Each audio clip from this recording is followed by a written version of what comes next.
Rodney Reed has been on death row for more than 2 decades. In 1996, he was convicted and sentenced to death in the rape and murder of a 19-year-old woman, Stacy Stites, in Bastrop, Texas. He was tied to the murder when investigators found his DNA inside of her body. He has maintained that he and Stacy had a consensual relationship, but this is something prosecutors and Stacy's family have long rejected. She was engaged at the time to a local police officer, Jimmy Finnell. Finnell was originally a suspect, and the case really moved towards Reed when they had this DNA on him.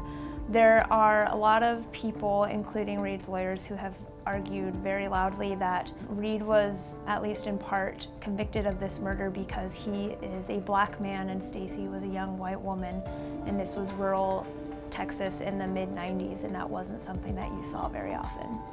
It really exploded nationally a few months ago.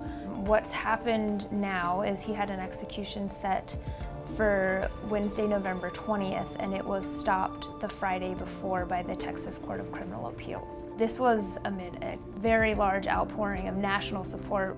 Celebrities like Beyonce, Kim Kardashian, Oprah. There was also a growing list of Texas lawmakers, both Republican and Democrat, calling for a stop to this execution.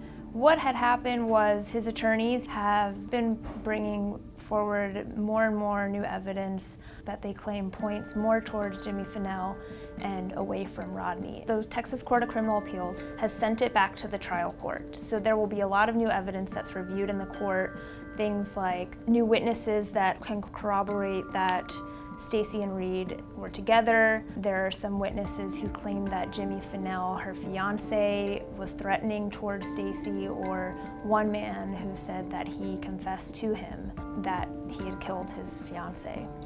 There will be a lot of things that come up, and it will probably take quite a while to go through the courts again. This was a case that just blew up across the country from both sides of the political spectrum. It's very significant in Texas and also the nation, since Texas is the state that by far executes the most people across the country.